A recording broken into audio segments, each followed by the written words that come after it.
हाय बच्चों, तो एक और प्रैक्टिस सेशन के साथ आ गया हूं मैं। और आज भी हम लोग बहुत सारे क्वेश्चंस सॉल्व करने वाले हैं इस सेशन के अंदर। तो आइए फटाफट शुरू करते हैं। पहला क्वेश्चन बेटा साउंड वेव से है। बोलता है साउंड वेव फ्लूइड में किस चीज पे डिपेंड करता है। आपको चार ऑप्शन दे दिए हैं। तो बेटा अगर आप फ्लूइड में निकालोगे साउंड वेव की स्पीड, तो the speed is given by under root bulk modulus divided by density. ये बेसिक फॉर्मूला है। बाद में ठीक है आप बोलते हो कि isothermal bulk modulus will be equal to, है ना, प्रेशर के बराबर होगा। फिर आप बोलते हो कि ठीक है एडियाबैटिक में गामा इंटू पी के बराबर होगा। वो सब बाद में आता है ना, एडियाबैटिक कांस्टेंट वगैरह। बट बेसिक फॉर्मूला तो यही है, बीटा डिवाइडेड बाई रो। तो देखो ये वाला ऑप्शन सही होना चाहिए। Directly on the square root of bulk modulus, देख रहे हो, square root of bulk modulus. Solid में यही यंग्स मॉडुलस बन जाता है। सॉलिड्स में ये यंग्स मॉडुलस बन जाता है। ठीक है, यहां पे बल्क मॉडुलस है। ओके, चलिए आगे बढ़ते हैं। आइए नेक्स्ट क्वेश्चन है बेटा सोर्स। अच्छा ये तो डॉपलर का आ गया बेटा क्वेश्चन। हालांकि देखो डॉपलर तो डिलीटेड है, डॉपलर तो आपका डिलीटेड है ना। बट अगर आप फॉर्मूला देखोगे डॉपलर इफेक्ट का, तो एपरेंट फ्रीक्वेंसी बराबर actual frequency v plus minus V observer upon v plus minus V source. क्या पता एक आध क्वेश्चन आ जाए गलती से, एक ही फॉर्मूला याद करना है, कर लो। ठीक है, ये ऑब्जर्वर की रफ्तार है, ये सोर्स की रफ्तार है। वो बोल रहा है कि सोर्स और ऑब्जर्वर दोनों एक दूसरे की तरफ भाग रहे हैं। अगर मैं सोर्स की बात करूं तो ऑब्जर्वर की तरफ जा रहा है, पास जा रहा है, फ्रीक्वेंसी को बढ़ाएगा। फ्रीक्वेंसी तब बढ़ाएगा बेटा जब यहां पे डिनोमिनेटर छोटा होगा, और डिनोमिनेटर छोटा तब होगा जब यहां पे माइनस आएगा। तो माइनस आ रहा है इस क्वेश्चन में, वी सोर्स के साथ माइनस आ रहा है। अब देखो ऑब्जर्वर भी पास जा रहा है, ये भी फ्रीक्वेंसी को बढ़ाएगा, लेकिन ऑब्जर्वर तो न्यूमरेटर में बैठा है, तो ये तब बढ़ाएगा जब न्यूमरेटर बड़ा होगा, हेंस प्लस आ जाएगा। तो सिंपल सा क्वेश्चन है। ठीक है, यहां पे आपका आंसर आएगा f इंटू, ये हो गया v प्लस वी बाई 10, है ना, v प्लस वी बाई 10, और नीचे आ जाएगा v माइनस वी बाई 10। तो एक डॉपलर इफेक्ट का भी क्वेश्चन कर लो, बोनस क्वेश्चन। ठीक है, सॉल्व कर दोगे बेटा इसको आपका आंसर आ जाना चाहिए 1.22f। ठीक है, चलिए जी आगे बढ़ते हैं। आइए, दो इलेक्ट्रिक डाइपोल हैं बेटा। एक का मोमेंटम है p, मतलब डाइपोल मोमेंट है p, दूसरे का 64 टाइम्स p, ऑपोजिट डायरेक्शन पे रखे हुए हैं। ठीक है, एक p ऐसे रखा है और एक आपका जो है 64p ऐसे रखा हुआ है ऑपोजिट डायरेक्शन में। इनके बीच की दूरी कितनी बोल रहा है, देखो 25 सेंटीमीटर, है ना। तो इनके बीच की दूरी है बेटे 25 सेंटीमीटर। ओके, डाइपोल बहुत छोटा होता है, मैंने तो बहुत बड़ा बना दिया है, बहुत छोटा होता है, ये भी बहुत छोटा होगा, है ना। तो बोलता है कि भाई इलेक्ट्रिक फील्ड कहां पे जीरो होगी, उस पॉइंट का डिस्टेंस बताइए इस वाले डाइपोल से। हम मान लेते हैं कि इससे x दूरी पे मान लेते हैं बेटा इलेक्ट्रिक फील्ड जीरो होगी। पहले तो ये समझो कि जीरो क्यों होगी, वो समझना ज्यादा जरूरी है। ये p ऐसे है ना, ये इलेक्ट्रिक फील्ड इधर लगाएगा, जिधर डाइपोल उधर इलेक्ट्रिक फील्ड। तो 64p तो ऐसे है, ये इधर लगाएगा। अगर इन दोनों का इलेक्ट्रिक फील्ड सेम हो गया, ऑपोजिट डायरेक्शन तो ऑलरेडी है, सेम मैग्नीट्यूड का हुआ, तो आंसर आपका जीरो आ जाएगा। तो ठीक है, चलो देखते हैं। टोटल डिस्टेंस है बेटा 25, यहां से डिस्टेंस है x, तो इससे कितना हो गया, इससे हो गया सर 25 माइनस x, है ना। दोनों सेंटीमीटर में है, डोंट वरी, सेंटीमीटर में ही आंसर आ जाएगा। तो देखो भाई अपन लिखेंगे इसका जो इलेक्ट्रिक फील्ड होगा वो होगा 2kp अपॉन r का क्यूब, डिस्टेंस का क्यूब यानी कि x का क्यूब, बराबर इसका होगा बेटा 2k64p and divided by 25 minus x, इसका क्यूब। सही बोल रहा हूं ना, 2kp बाई r क्यूब भी तो होता है एक्सियल पॉइंट पे, है ना। तो 2k कैंसिल, p और p भी आपका कैंसिल हो गया है। आपको मिल रहा है बेटा 1 अपॉन एक्स क्यूब बराबर ऊपर आ जाएगा 64 अपॉन 25 माइनस एक्स का क्यूब, है ना। ठीक है, बिल्कुल सही है। अब क्यूब को अगर मैं ओपन कर दूंगा यहां पे, तो ऐसी तेल निकल जाना है फिर तो, है ना। a माइनस बी का क्यूब अगर आपने कर दिया तो क्वेश्चन खत्म है, फिर तो सॉल्व ही नहीं होना उसको। सबसे बेहतर तरीका है पूरे में आप क्यूबिक रूट ले लो, क्यूब हर जगह से गायब हो जाएगा, है ना। तो जब मैं यहां पे क्यूबिक रूट लूंगा तो ये बचेगा ओनली 1/x, ये बचेगा क्यूबिक रूट ऑफ 64, है ना। तो क्यूबिक रूट ऑफ 64 क्या होता है 4, 4 का स्क्वायर 16, एक बार और 4 से मल्टीप्लाई करो, 4 क्यूब करो, 16 चौक 64, है ना। तो ये क्यूबिक रूट के साथ ये बन जाएगा बेटा अपना 4 और ये क्यूब गया, ये बचेगा 25 माइनस एक्स। अब इसको सॉल्व करना बहुत आसान है, देखो इधर आ गया तो ये बनेगा 25 माइनस एक्स, उधर क्या बनेगा बेटा 4x, है ना। तो ये बन गया अपना 4x। अब देखो 4x और ये उधर गया तो ये बना 5x बराबर 25, x आ गया 5 सेंटीमीटर। ठीक है ना सर, सेंटीमीटर में क्यों आया, क्योंकि मैंने 25 को सेंटीमीटर में ही रखा है वहां पे, तो जो x आएगा वो भी सेंटीमीटर में ही आएगा। अगर आप 25 को कन्वर्ट कर देते, 0.25 लिखे होते तो आपका आंसर 0.05 मीटर में आ जाता, फिर आप उसको 100 से मल्टीप्लाई करके सेंटीमीटर में कन्वर्ट करते। बट क्योंकि दोनों साइड था डिस्टेंस डिस्टेंस क्यूब क्यूब, तो सेंटीमीटर में रखने में भी कोई दिक्कत वाली बात नहीं है। ठीक है, चलिए आगे बढ़ते हैं। Charge on both surfaces of middle metal plate, ये बेटा कैपेसिटर का टॉपिक है कि अगर ऐसे 3 प्लेट हैं तो हर एक प्लेट के साइड साइड में कितना चार्ज आएगा। इसके 2 रूल्स होते हैं। पहला रूल है बेटा, जो भी टोटल चार्ज है तीनों का मिला के 3q माइनस क्यू, क्यू कितना है टोटल कितना है, तो q टोटल कितना है 3q और q 4q माइनस 2q यानी कि 2q टोटल है। टोटल का आधा इसको मिल जाता है और इसको मिल जाता है, जितना भी टोटल है ना आधा आधा ये दोनों बाहर बाहर वाले डिवाइड कर लेते हैं। तो सोचो अगर टोटल 2q है ना, सही है ना 2q, 3 माइनस 2 1 1, हाँ सही है। 2q का आधा कितना होगा बेटा, q इसको मिल जाएगा, q इसको मिल जाएगा। अब आपको बस ये देखना है कि टोटल चार्ज किसी भी प्लेट पे कितना है। इस प्लेट पे कितना है, सिर्फ इस प्लेट पे 3q, उसका q तो बाहर है, तो अंदर कितना होना चाहिए 2q, सही है ना बेटा। अरे यार यहां 2 यहां q, तभी तो जाके ये दोनों मिलके 3 बनेंगे, 3 बन गए। अब एक और रूल है बेटा, सामने वाले खिड़की में ऑपोजिट चार्ज रहता है, तो अगर यहां 2q है तो यहां अपने आप माइनस 2q आ जाएगा, ये रूल है। ठीक है ना, आमने सामने जो खिड़कियां हैं उसमें ऑपोजिट चार्ज रहता है, तो अगर ये 2q है तो यहां माइनस 2q। अब सोच इस प्लेट पे टोटल ही माइनस 2q है और माइनस 2q तो यहां ऑलरेडी आ चुका है, तो यहां कितना आना चाहिए 0 0। यहां 0 है तो यहां कितना आना चाहिए, ऑपोजिट खिड़की सामने वाली खिड़की सेम चार्ज मतलब ऑपोजिट चार्ज, तो ऑपोजिट में क्या माइनस 0 थोड़ा ना लिखूंगा, 0 को तो 0 ही लिखूंगा, ऐसा थोड़ा लिखूंगा यहाँ प्लस 0 यहाँ माइनस 0, 0 0 0 होता है। अब देखो 0 प्लस q, q आ गया, बिल्कुल सही है। तो आप समझे। अब देखो आंसर क्या है, मिडिल प्लेट में दोनों सरफेसेस का चार्ज कितना कितना आया, ये मिडिल प्लेट है, इधर का आया माइनस 2q, इधर का आया 0, तो आंसर होगा माइनस 2q और 0, है ना। देखो x की value minus 2q, x dash की वैल्यू 0, ये देखो माइनस 2q और 0, ठीक है, ए इज द आंसर। मैं फिर भी एक बार दोबारा बता रहा हूं, अगर कोई बच्चा पहली बार कर रहा है, पहले आप टोटल चार्ज निकालो, 3 माइनस 2 1, 1 और 1 2, तो टोटल चार्ज आया 2q, उसका आधा हाफ इसको दे दो बाहर वाले को, इसको दे दो हाफ बाहर वाले को, हाफ हाफ, इसका 2 हिस्सा करना है, एक हिस्सा यहां रखना है, एक हिस्सा यहां रखना है। कितने भी प्लेट्स हो बेटा यही लॉजिक है, मान लो 5 प्लेट भी होते तो भी 2q का आधा इधर देता आधा इधर देता, ठीक है ना, हाफ हाफ बाहर बाहर वाले को दे दो। अब बहुत सिंपल है, यहां पे q ये टोटल 3 होना है तो यहां आ जाएगा 2q, तभी तो 2 और 1 मिलके 3 बनेंगे। ऑपोजिट खिड़की में ऑपोजिट चार्ज तो माइनस 2q, ये 2q तो ये माइनस 2q। अब ये माइनस 2q है, यहाँ पे माइनस 2q है, तो यहाँ पे 0 आएगा, यहाँ पे जरूरत ही नहीं किसी की, है ना, ये ऑलरेडी पूरा कर रहा है रिक्वायरमेंट। यहाँ 0 तो यहाँ भी 0, ठीक है, अब हो गया, यहाँ का निकालना था यहाँ का निकालना था, आंसर आ गया। ठीक है बेटे, चलो आगे बढ़ते हैं, आ जाओ। इफेक्टिव रेजिस्टेंस निकालना है, कोई भी एक कोना पकड़ लो जहां सीरीज पैरेलल कुछ भी दिख रहा हो, कहीं से भी शुरू कर लो, है ना।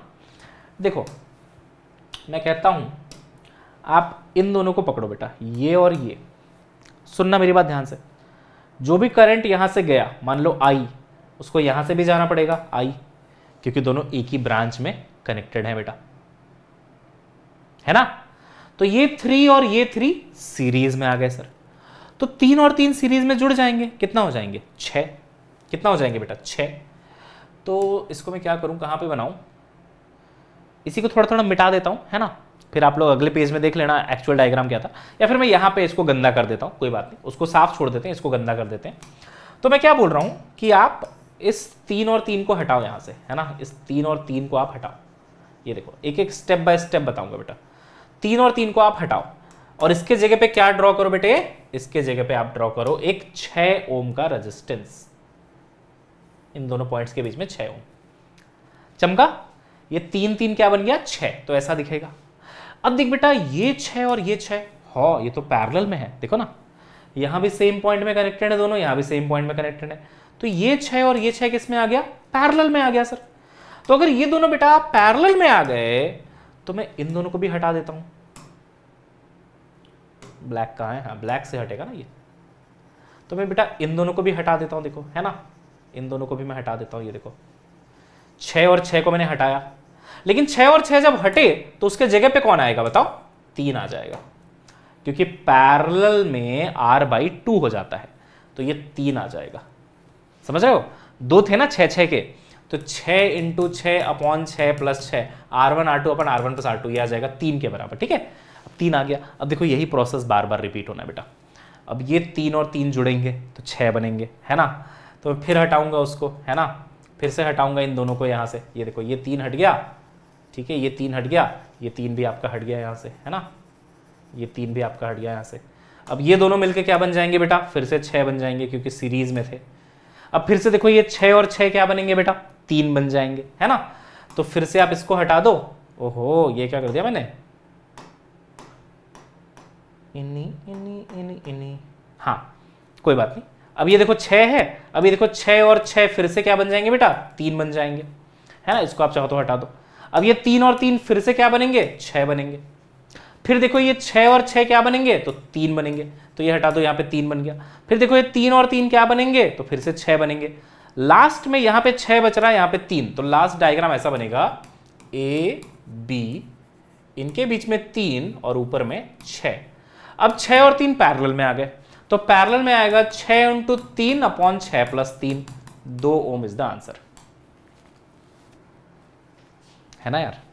फिर से बताऊं, देखो ये 3 और 3 6, फिर ये 6 और 6 पैरेलल में 3, तो यहां पे बचा 3, फिर ये 3 और 3 6, फिर ये 6 और 6 पैरेलल में 3, तो यहां पे बचा 3, फिर ये 3 और 3 6, फिर ये 6 और 6 पैरेलल में 3, फिर ये 3 और 3 6, तो ऊपर बचा 6, नीचे बचा 3, ये है A, ये है B, 6 और 3 पैरेलल, 6 × 3 6 + 3 = 2। चलो अच्छा क्वेश्चन था, आगे बढ़ते हैं। ये बेटा नोडल एनालिसिस से होगा, जो मैंने आपको पढ़ाया हुआ है ना, और इस पे नोडल एनालिसिस पे एक सर्किट थ्योरी मेरे को लेना भी है आपका, ठीक है, करूंगा मैं वो। देखो इसमें क्या करो आप, मैंने क्या सिखाया नोडल एनालिसिस में, नीचे के पोटेंशियल को आप 0 ले लो। देखो प्लेन वायर है तो ये भी 0 हो गया, प्लेन वायर है तो ये भी 0 हो गया, प्लेन वायर है तो ये भी 0 हो गया, ये भी आपका 0 हो गया। अब आप क्या करो बेटा, हर पॉइंट का पोटेंशियल लिखते जाओ, जो करंट पूछ रहा है सब निकल आएगा। देखो यहां 0, यहां पे 30, इधर हायर है इधर हायर है, तो ये आ गया आपका 30। अब सोच बेटा अगर ये 30 है तो ये कितना 30, तो ये कितना 30, तो ये कितना 30, तो ये कितना 30। प्लेन वायर में पोटेंशियल चेंज नहीं हो सकता। अच्छा आप देखो यहां पे ये 30 है, ये हायर साइड है ये लोअर साइड है, डिफरेंस है 20 का, तो 30 में 20 घटाओ तो यहां लो साइड में कितना आ जाएगा, लोअर साइड में कितना आ जाएगा 10। सही है कैलकुलेशन, देखो 30 - 10 = 20, है ना बेटा। अच्छा इसमें देखो उल्टी बैटरी लगी हुई है, मतलब इधर हायर होना चाहिए, तो 30 इधर है तो यहां पे 10 ज्यादा होगा बेटा, यहां पे 40 होगा। बड़ा छोटा देखना पड़ेगा ना भाई, यहां देखो छोटा टर्मिनल है तो 20 कम कर दो, 30 में से 20 कम कर दो तो 10 आ गया। इधर देखो बड़ा टर्मिनल है तो इस 10 को 30 में जोड़ दो तो 40 आ गया। अच्छा और देखते हैं, ये 30 है, ये देखो 30 इधर बड़ा है तो इसको जोड़ दो 60 आ गया, है ना।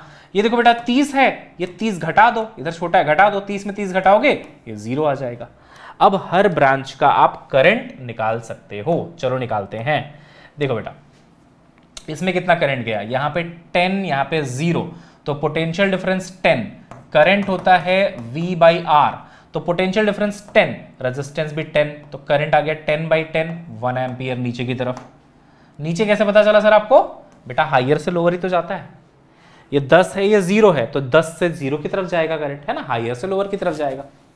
समझ गए? अच्छा, और देखो बेटा, यहां देखो 40 है, यहां 0 है, तो 40 डिवाइडेड बाई 10, तो यहां से जाएगा आपका 4 एम्पियर। ठीक है, 60 माइनस 0, 60 डिवाइडेड बाई 30, तो 60 बाई 30 इज 2 एम्पियर। 2 बोल के 3 लिख रहा हूं, 2 एम्पियर, है ना। अच्छा, यहां पे भी 0, यहां पे भी 0, तो यहां कितना आएगा? 0 करंट। अब मेरे से कहां पे पूछा है, देखो, एक तो यहां पे पूछा है A1 में, ये कितना डिटेक्ट करेगा करंट को? A1 4 एम्पियर, तो A1 हो गया अपना 4 एम्पियर। अच्छा, और कहां पूछा है? A2, मतलब यहां पे। अब वहां पे कैसे करंट निकालोगे? तो जितने भी करंट यहां से जा रहे हैं वहीं से तो फ्लो होंगे सारे। देखो, यहां से 0 आया, ठीक है, यहां पे तो 0 आ गया, है ना, यहां से 2 जुड़ गया, 2 साथ में आ गया, तो 2 और 0 मिलके 2 हो गए। इस जंक्शन पे 4 भी इसके साथ हो लिया, 4 आया, यहां से 2 आया, तो यहां से बेटा 6 जाएगा, है ना, 4 और 2 6 जाएगा। अब ये 6 यहां पहुंचा, यहां से 1 भी आ गया, तो 1 और 6 7 आ जाएगा, तो इस पे चला जाएगा आपका 7 एम्पियर। सिंपल है ना। यहां से 0 आया, इस जंक्शन में 2 जुड़ गया इसमें, तो 2 आ गया, ये 2 आ गया, 2 आगे बढ़ेगा। अब 2 यहां पहुंचा, यहां से 4 आ रहा है, 4 और 2 6 आगे बढ़ेंगे, 6 यहां पहुंचा, यहां से 1 आ रहा है, 6 और 1 7 आगे बढ़ेंगे, तो यहां पे 7 एम्पियर। डन। चलो जी आगे बढ़ते हैं, आ जाओ बेटा। देखो 3 बल्ब है।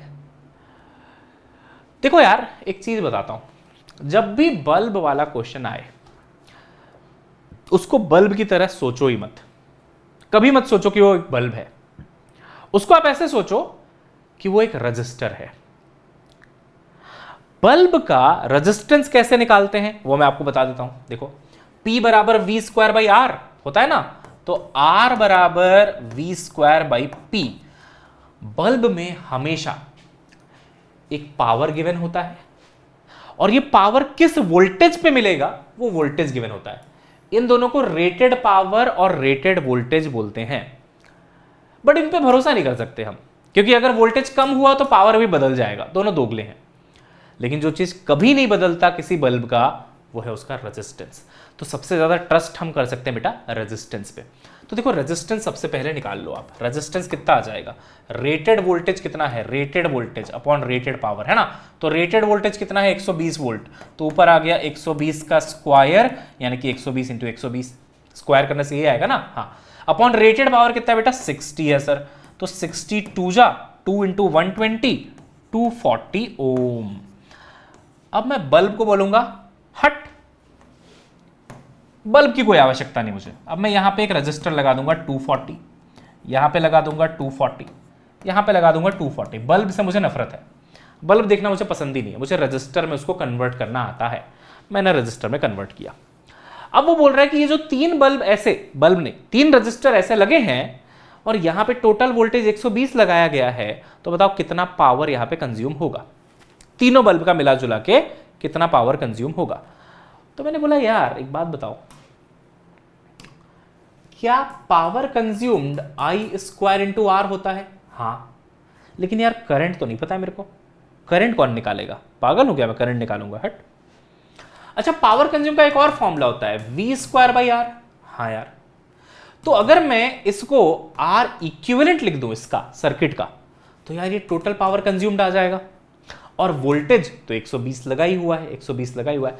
अब देखो, ये जस्ट एक कोइंसिडेंस है कि रेटेड वोल्टेज भी 120 है और यहां भी 120 है। यहां कुछ और भी हो सकता था बेटा, यहां कुछ और भी हो सकता था। हो सकता है वो उसको 440 वोल्ट से कनेक्ट कर देता, तो आप जब कंज्यूम्ड पावर निकालते तो यहां 440 डालते। बट ठीक है, 120 लिया है तो ठीक है, मैं 120 ले लूंगा, क्या करना है। बट ये कहानी अलग चल रही है, ये समझो आप। इन दोनों से रेजिस्टेंस निकाला जाता है, इसका काम हो गया, रेजिस्टेंस में कन्वर्ट हो गया अपना सर्किट, डन, तुम्हारा काम खत्म। अब तुमसे मेरे को मतलब नहीं है, क्योंकि मैं रेजिस्टर बना चुका हूं। अब मेरे को देखना है एक्चुअल वोल्टेज कितना है। कोइंसिडेंटली वो भी 120 है, कोई बात नहीं, अब है तो है, मैं क्या कर सकता हूं। आर इक्विवेलेंट कितना है? अगर आर इक्विवेलेंट आ गया, यहां डाल दूंगा वोल्टेज, यहां डाल दूंगा पावर आ जाएगा। तो चलो लिखते हैं power actual, actual power, rated नहीं, एक्चुअल पावर कितना कंज्यूम हो रहा है।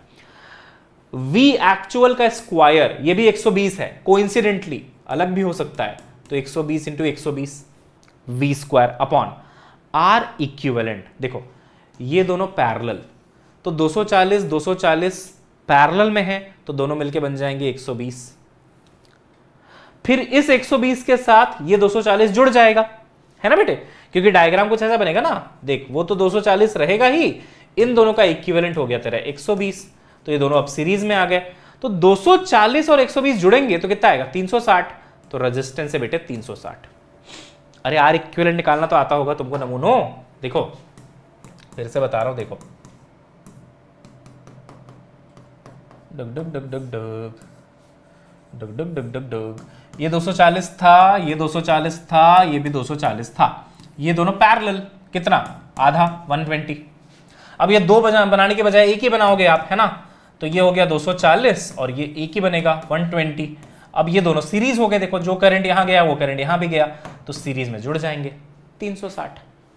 तो बस अब डायरेक्ट फॉर्मूले में सब कुछ डाल दिया मैंने, P एक्चुअल बराबर एक्चुअल वोल्टेज का स्क्वायर 120 का square upon 360 R equivalent. Solve कर दो, है ना, 1 0 1 0, ओहो 12 तिया 36, आहा 3 चौक 12, 40 वॉट पावर कंज्यूम हो रहा है। तो सोचो तीनों बल्ब 60 60 60 के हैं, बट फिर भी जो पावर कंज्यूम हो रहा है वो 40 ही हो रहा है। ठीक है, अरेंजमेंट पे डिपेंड करता है कैसे अरेंज किया हुआ है ना। चलो जी आगे बढ़े जी, आगे बढ़े जी। एंगल ऑफ डिप, ये भी डिलीटेड है, अर्थ मैग्नेटिज्म, बट कोई बात नहीं। देखो angle of dip at two places are 30 and 45, then ratio of horizontal components are. देखो ऐसा होता है बेटा, मान लो अर्थ मैग्नेटिक फील्ड ऐसे है ना, तो इसका एक हॉरिजॉन्टल कंपोनेंट आता है BH, एक आता है बेटा वर्टिकल कंपोनेंट BV का गलत मतलब ना निकाले। डिप किसको बोलते हैं, इसको डिप बोलते हैं, डेल्टा। हॉरिजॉन्टल के साथ कितना एंगल है उसको हम लोग एंगल ऑफ डिप बोलते हैं बेटा, ठीक है, ये डिप एंगल कहलाता है, ये आपका डिप एंगल कहलाता है, ठीक है ना। तो सोचो मेरे पास एक रिलेशन आएगा कि अगर मैं B का कॉस कंपोनेंट लूं तो BH मिल जाएगा, तो BH बराबर B कॉस डिप, है ना। तो बोल रहा है ठीक है यार, पहला डिप 30 है, दूसरा 45 है, तो रेशियो ऑफ हॉरिजॉन्टल कंपोनेंट निकालो, assuming magnitude of total it's same. अरे कुछ नहीं, देखो BH1 को मैं लिखूंगा B cos डेल्टा 1 यानी कि 30, फिर मैं BH2 दूसरे प्लेस पे लिखूंगा B cos 45, है ना। इन दोनों का मुझे रेशियो चाहिए, बोल रहा है B सेम है, टोटल वाला सेम है, ये टोटल होता है, टोटल वाला सेम हो गया, तो cos 30 अपॉन cos 45, cos 30 कितना होता है बेटे सर √3/2, cos 45 कितना होता है 1 अपॉन √2, तो √2 ऊपर आ गया। तो इसको ऐसा लिख सकते हैं क्या, इसको लिख सकते हैं क्या √2 इंटू √2, हाँ सर, तो एक √2 कैंसल, तो आंसर क्या आ रहा है √3 अपॉन √2, तो √3 अपॉन √2 A। डन, ये पेपर जल्दी सॉल्व हो गया क्या, नहीं अभी बचा है क्वेश्चन काफी, है ना। चलो √3 अपॉन √2, चलो बताओ क्या होगा, अट्रैक्शन होगा कि रिपल्शन होगा भाई, नेट अट्रैक्शन होगा कि नेट रिपल्शन होगा भाई।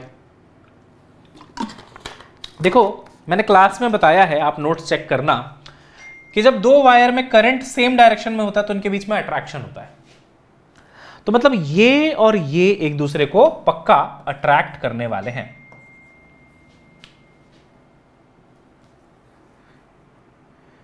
सही है भाई, है ना, हाँ जी सर, ये दोनों एक दूसरे को अट्रैक्ट करने वाले हैं, लेकिन ये और ये एक दूसरे को रिपेल करेंगे बेटा, रिपेल करेंगे। देखो ये और ये रिपेल करेंगे क्योंकि ऑपोजिट डायरेक्शन में करंट है, बट यार रिपल्शन तो बहुत दूर दूर में हो रहा है, तो कम होगा रिपल्शन, है ना। देख रहे हो, तो बहुत दूर दूर है तो रिपल्शन कम होगा, अट्रैक्शन तो ज्यादा होगा, पास पास में है ना, पास पास में है तो ज्यादा अट्रैक्शन होगा, hence there will be a net attractive force towards the conductor. ठीक है, चलिए जी। In EM wave electric field 18 है, तो magnitude of magnetic field, oscillating magnetic field बताइए। E0 बराबर B0 into speed of light, ये 18 है, ये B0 मुझे निकालना है, 3 इंटू 10 की पावर 8, 3 छक 18, 6 इंटू 10 की पावर में -8 टेस्ला B। ठीक है, चलिए फ्लक्स आपको गिवन है, मैग्नीट्यूड ऑफ इंड्यूस्ड करंट निकालना है एट द गिवन टाइम, और रेजिस्टेंस दिया है क्या, नहीं रेजिस्टेंस भी दिया है, हाँ 10 ओम है। देखो बेटा ईएमएफ सबसे पहले फैराडेज लॉ के अकॉर्डिंग ऐसे निकालोगे आप -d∅dt करके, तो माइनस बाहर वेट करो भाई तुम, d∅dt मतलब इसका डिफरेंशिएशन देखो कितना आ रहा है 6t² का डिफरेंशिएशन क्या आएगा, t² का 2t इंटू 6, तो ये आ गया आपका 12t। ठीक है सर। -5t का क्या आ जाएगा, -5, दैट्स इट, है ना, 1 का हो जाएगा 0। तो ईएमएफ तो बेटा इतना आ रहा है। अब अगर मैं इसमें 0.25 सेकंड डाल दूं तो ईएमएफ आ जाएगा 0.25 सेकंड वाला। तो देखो कितना आ रहा है, माइनस, ये माइनस अंदर गया, 12 इंटू 1/4, बेटा 0.25 इज 1/4, 1/4 को 0.25 बोलते हैं। और फिर ये माइनस माइनस प्लस, यहां पे 5 आ गया, तो कितना आ रहा है ये 4 या 12, 5 - 3, 2 वोल्ट आ रहा है ईएमएफ। तो करंट क्या होगा, ईएमएफ अपॉन रेजिस्टेंस, यानी कि 2/10 यानी कि 0.2 एम्पियर। तो 0.2 एम्पियर इज द आंसर। ठीक है जी, हाँ जी सर। करंट ऐसा गिवन है तो आरएमएस वैल्यू निकालो 2 से 4 सेकंड तक। देखो आरएमएस यानी कि रूट मीन स्क्वायर। पहला काम आप स्क्वायर लोगे, दूसरा काम मीन निकालोगे, तीसरा काम रूट लोगे। चलो स्क्वायर लेते हैं, तो स्क्वायर लेने से ये आ जाएगा 4t। अब इस फंक्शन का मीन कैसे निकालोगे, integral function dt upon integral dt। किसी भी फंक्शन का एवरेज ऐसे ही निकाला जाता है। उस फंक्शन को इंटीग्रेट करो, अपॉन इंटीग्रेशन dt लिखो, है ना। करंट का एवरेज कैसे निकालते हो, integral i dt upon integral i dt, मतलब खाली dt नीचे, i dt नहीं, खाली dt नीचे, खाली dt आता है। लिमिट लगा दो, 2 से 4 है ना, तो यहां 2, यहां 4, यहां 2, यहां 4। चलो करते हैं, ठीक है, करते हैं भाई। देखो भाई, यहां से 4 बाहर आएगा, आ गया सर। अंदर बचेगा t का डिफरेंशिएशन होता है t²/2, तो ये बन गया अपना t²/2, 2 से लेके 4 अपॉन dt का इंटीग्रेशन t, है ना, dx का इंटीग्रेशन x, तो dt का इंटीग्रेशन t में आप अपर लिमिट लगाओगे तो आएगा 4, माइनस लोअर लिमिट लगाओगे तो आएगा 2, इतना आ गया। तो dt तो सिंपल है यार, कितना चेंज इन टाइम है, आप सीधा 4 - 2 भी लिख सकते थे यहाँ पे, वो तो समझाने के लिए लिखा है, बट आप सीधा माइनस करके भी लिख सकते हो 2, ठीक है। अच्छा अब दिखते हैं भाई क्या क्या आ रहा है भाई, इधर बच गया 4, ये 2 बाहर आ जाएगा तो 4/2, नीचे से भी 2 आ रहा है तो यहाँ पे भी 2, अंदर क्या बच रहा है सर, t² बच रहा है 2 से लेके 4 तक। रीअरेंज सही किया मैंने, देखो ये 4 है, ये 2 बाहर आ गया तो 4/2, ये भी 2 है तो नीचे /2 एक और आ गया, और ये बचा खाली t², 2 से 4। ये दोनों तो कैंसिल हो रहे हैं यार, है ना, सारा कुछ कैंसिल हो रहा है। बस मेरे को t² में लिमिट लगाना है, तो जब मैं 4 लगाऊंगा तो 4 का स्क्वायर, 2 लगाऊंगा तो माइनस करके 2 का स्क्वायर, 4 चौक 16, 2 दूनी 4, ये आ गया अपना 12, है ना, 16 - 4 12। 2 काम हो गए, स्क्वायर हो गया, मीन हो गया। अब क्या करना है, रूट लेना है, तो इसका रूट ले लो, √12 इज द आंसर। अच्छा √12 तो ऑप्शन में नहीं है सर, तो क्या लिख सकते हैं उसको, √12 को लिख सकते हैं √4 × 3, है ना, 6 × 2 भी लिख सकते थे बट उससे कुछ होगा नहीं, तो मैं लिखूंगा 4 × 3, 4 या 12, है ना। अब √4 2 के बराबर होता है और √3 को अंदर छोड़ दो, 2√3 इज द आंसर। तो सिंपल है यार, स्क्वायर करो, है ना, फिर उसका आप जो है मीन निकालो, फिर आप उसका रूट ले लो, डन, 2√3 आंसर आ जाएगा। चलिए बेटा, ओके सर, आगे बढ़ते हैं सर। रिफ्रैक्टिव इंडेक्स ग्लास और वाटर का इतना है तो रेशियो ऑफ स्पीड कितना होगा। देखो रिफ्रैक्टिव इंडेक्स बराबर speed of light in vacuum upon speed of light in medium. अब ये तो बेटा कांस्टेंट है, 3 × 10⁸। इसका मतलब इन दोनों का प्रोडक्ट कांस्टेंट होगा, यानी कि म्यू × v बराबर कांस्टेंट। अब देख क्या बोल रहा है, वाटर का और ग्लास का गिवन है, तो ratio of speed of light बताओ ग्लास एंड वाटर में। देखो मैं इसको ऐसा लिख सकता हूं, म्यू वाटर v वाटर बराबर म्यू ग्लास v ग्लास, लिख सकता हूं ना, म्यू × v तो कांस्टेंट है, तो mu water v water, mu glass v glass. अब बोलता है ratio of speed of light in glass and water, यानी कि ग्लास अपॉन वाटर, है ना, तो ये मिलेगा मेरे को v glass upon v water, ये इधर गया, बराबर mu water upon mu glass. तो कितना आ रहा है देखो, V glass upon V water बराबर म्यू वाटर कितना है, ग्लास का ये है, वाटर का ये है, तो वाटर का हो गया 4/3 डिवाइडेड बाई ग्लास का कितना है 3/2, तो 2/3 ऐसे आ जाएगा, है ना। तो यार 4 दोनों 8/9, 8/9, 8:9, ठीक है बेटा, डन। चलिए 8/9। हाँ जी सर, आगे बढ़ते हैं sir. Person can not see objects beyond 50 centimetre, मतलब इसको दूर का नहीं दिख रहा है बेचारे को, 50 सेंटीमीटर के आगे नहीं दिख रहा है, मतलब पास का दिख रहा है, मतलब इसको जो बीमारी है उसको बोलते हैं near sightedness. Near sightedness, near का दिखता है, दूर का नहीं दिखता है। एक और नाम है इसका बेटा मायोपिया। मायोपिया, क्या पिया, मायोपिया, है ना। मायोपिया को ठीक कैसे करते हैं, देखो मान लो आपका ये ह्यूमन आई है ना, तो दूर से आने वाली रेस पहले ही कन्वर्ज हो जाती है ना, और यहीं पे इमेज बनने लग जाता है, ब्लर दिखाई देता है। इसको ठीक करने के लिए बेटा एक कॉनकेव लेंस लगाना पड़ता है, बाई कॉनकेव, है ना, जिससे कि ये थोड़ा डाइवर्ज होके यहां तक पहुंच जाए, है ना, डाइवर्ज हो जाए, तो मेरे को डाइवर्जिंग लेंस चाहिए होता है।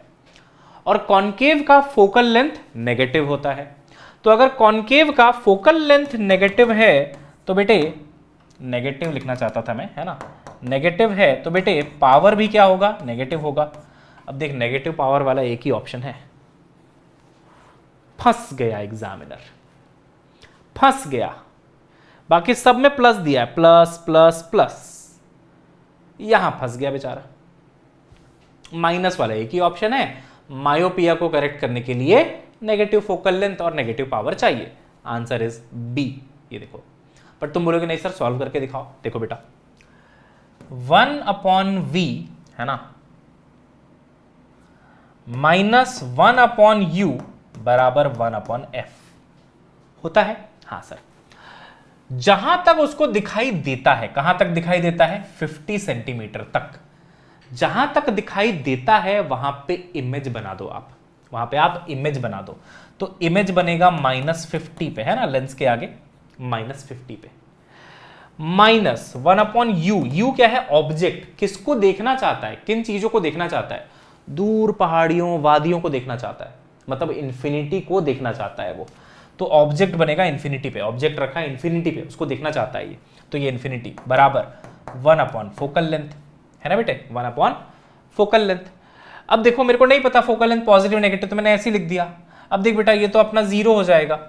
अच्छा ये 50 सेंटीमीटर था, तो 50/100, तो 100 ऊपर गया, है ना, तो ये आपका सॉल्व करके आएगा बेटा -2 बराबर 1/f। 1/f क्या होता है, p, तो p बराबर -2 डायोप्टर।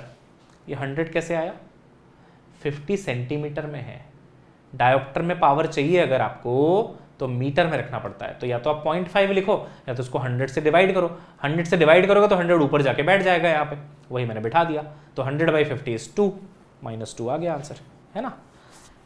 यूनिट लिखना, यूनिट भी लिख लो, डायोप्टर। चलिए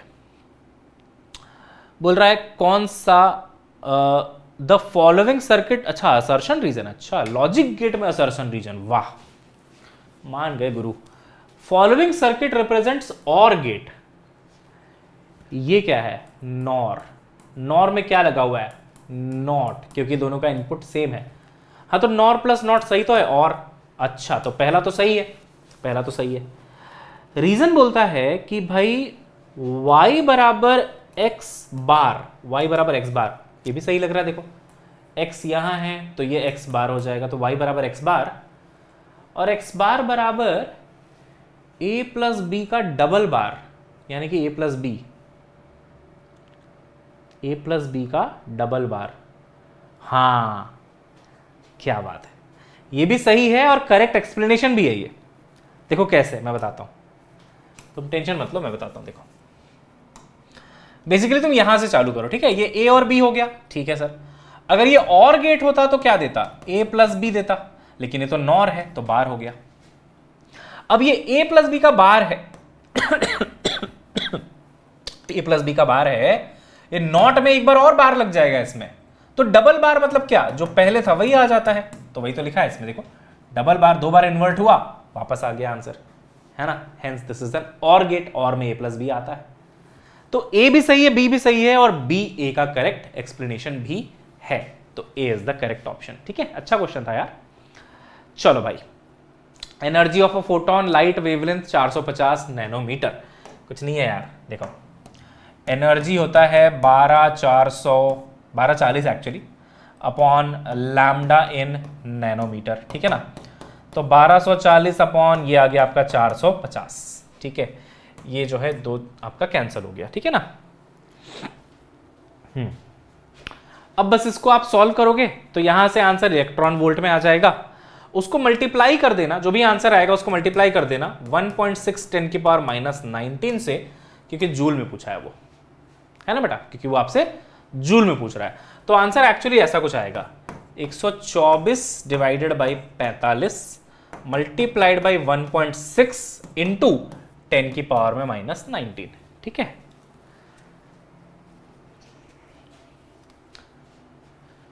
ना बेटे।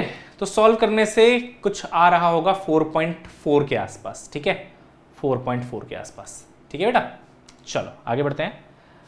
λ1, λ2, λ3 are the wavelength of waves giving resonance in the first, second and third harmonic in an open organ pipe। अच्छा जी, तो बोलता है then the ratio of wavelengths λ1, λ2, λ3 is। देखो यार, ओपन ऑर्गन पाइप मतलब ऐसा वाला है ना, तो यहां पे आपका ऐसे बनता है, यहां पे आपका ऐसे बनता है ना, इधर आपका बनता है बेटा एंटी नोड, एंटी नोड, यहाँ पे नोड, तो इनके बीच की दूरी हो जाती है आपकी λ/2 बराबर लेंथ के बराबर। तो पहला लैम्डा आता है 2L के बराबर, तो फ्रीक्वेंसी आती है V/2L। ये पहली फ्रीक्वेंसी आई, मतलब मैं ऐसे रटता नहीं हूं, मैं ऐसे करके देख लेता हूं फटाफट, है ना। तो देखो ये λ/2 डिस्टेंस है, वो L के बराबर है, तो लैम्डा बराबर 2L, तो फ्रीक्वेंसी बराबर V/2L। अब मैं समझ गया, अच्छा ये V/2L वाला है, तो इसमें तो अगली फ्रीक्वेंसी आती है 2V/2L, उसके बाद तीसरी फ्रीक्वेंसी आती है 3V/2L। तो यानी कि जो फ्रीक्वेंसीज का रेशियो है F1, F2, F3, वो है बेटा 1:2:3 एंड सो ऑन। ये मेरा फ्रीक्वेंसी का रेशियो है, ये मेरा फ्रीक्वेंसी का रेशियो है। अब देखो, वेलोसिटी ऑफ साउंड बराबर फ्रीक्वेंसी इंटू वेवलेंथ, तो वेलोसिटी अपॉन फ्रीक्वेंसी बराबर वेवलेंथ, है ना बेटा। वेलोसिटी अपॉन फ्रीक्वेंसी बराबर आपका वेवलेंथ, या फिर आप ऐसा भी लिख सकते हो कि वेलोसिटी अपॉन लैम्डा बराबर फ्रीक्वेंसी, है ना। अरे यार, V/λ बराबर फ्रीक्वेंसी, तो आप जहां पे फ्रीक्वेंसी लिखे थे वहां पे लिख लो V/λ1, V/λ2, V/λ3। सर आप V1, V2, V3 क्यों नहीं लिख रहे हो वेलोसिटी को? अरे बेटा, साउंड की वेलोसिटी तो सेम ही रहेगी ना, फ्रीक्वेंसी चेंज हो जाएगा, लैम्डा चेंज हो जाएगा, बट साउंड की वेलोसिटी तो V ही रहेगी ना। इसलिए V/λ1, V/λ2, V/λ3 ये भी हो जाएगा 1:2:3। अब अगर ये ऐसा है तो λ1, λ2, λ3 क्या होगा? इसका उल्टा होगा, है ना। तो आपका जो आंसर आ जाएगा बेटा वो हो जाएगा ये वाला C। इनवर्स है ना, देखो इनवर्स है ना, इनवर्स है ना। तो इसको आप लिख सकते हो, फाइनली आप लिख सकते हो कि λ1, λ2, λ3 ये हो जाएगा 1:1/2, 1/3। ठीक है बेटे, ऐसा भी आप लिख सकते हो।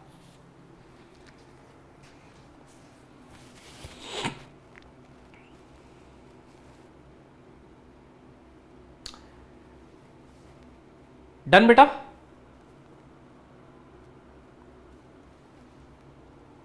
अच्छा, इसका एक और तरीका बताता हूं, शायद उससे जल्दी हो जाएगा ये। देख देख बेटा, ओपन ऑर्गन पाइप में पहला केस तेरा ऐसा बनता है ना। तो ये एंटी नोड, ये एंटी नोड, सर दो एंटी नोड की बीच की दूरी तो सर λ/2 होती है, λ2 बराबर L, λ/2 बराबर L, तो लैम्डा आ गया अपना 2L। ये पहला फर्स्ट हार्मोनिक है, ये फर्स्ट हार्मोनिक है। तो सेकंड कैसा बनेगा? सेकंड में क्या होगा ना बेटा, इसमें एक लूप ऐड हो जाएगा, मतलब देखो ऐसा, ऐसा और ऐसा। मतलब डायग्राम थोड़ा अच्छे से नहीं बन रहा है, उस पर मत जाओ आप, है ना। आप बेटा कंसेप्ट पे जाओ, ये ऐसा, ये ऐसा और ये ऐसा, है ना। तो अब क्या होता है ना, इसमें ये हो गया λ/4, ये हो गया λ/4, है ना।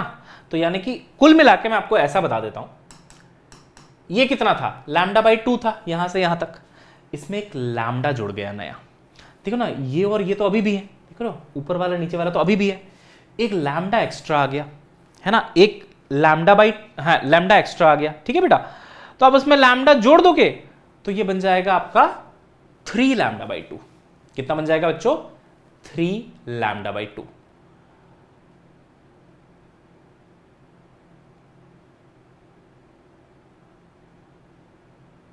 नहीं, मैं गलत बोल रहा हूं, हो जाता है, सुनो, यहां नोड है, यहां भी नोड है, तो ये बनेगा आपका लैम्डा बाई 2, है ना बेटा, लैम्डा बाई 2। ये और ये मिलके भी बनेंगे लैम्डा बाई 2, तो टोटल बनेगा लैम्डा, है ना, तो लैम्डा बराबर एल, लैम्डा बराबर एल। तो पता है यहां बन रहा था लैम्डा बराबर 2l, यहां बन रहा है बेटा l। अगर इससे कंपेयर करना है तो मैं ऐसे लिख सकता हूं क्या, ऊपर भी 2 और नीचे भी 2? हाँ सर, ऐसा भी लिख सकते हो सर, ऐसा भी लिख सकते हो सर। तो देखना, ठीक है, लैम्डा 1 आया 2l, लैम्डा 2 आया बेटा 2l अपॉन 2, तो देख ये 1, ये 1/2 हो रहा है ना, हो रहा है ना, देख 1 फिर 1/2। अच्छा, तीसरा भी बना देता हूं मैं एक बार, है ना। तीसरे में क्या होगा बेटा, एक लूप और एक्स्ट्रा आ जाएगा, ठीक है, तो ये छोटू, ये टिंगू, ये एक और टिंगू, और ये छोटू। मैं इसका बोल रहा था एक्चुअली 3 लैम्डा बाई 2 इसका आएगा, ठीक है। तो देखो ये होता है लैम्डा बाई 4, ये हो गया लैम्डा बाई 4, ये दोनों मिलके हो गए लैम्डा बाई 2 जैसा पहले थे, छोटू छोटू मिलके हो गए लैम्डा बाई 2। अब यहां से यहां तक देखोगे तो पूरा लैम्डा है, तो टोटल आ जाएगा लैम्डा प्लस लैम्डा बाई 2 यानी कि 3 लैम्डा बाई 2, 3 लैम्डा बाई 2 बराबर एल, तो लैम्डा आ जाएगा 2l/3, 2l/3।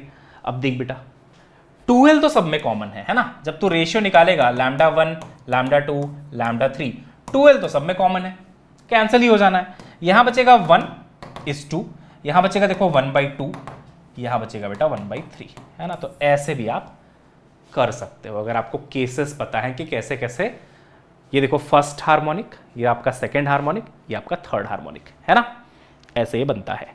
तो एक बार इस टॉपिक को रिवाइज करोगे तो अपने आप ये क्लियर हो जाएगा आपका, ठीक है। तो चलिए, इसमें 20 क्वेश्चंस हो गए।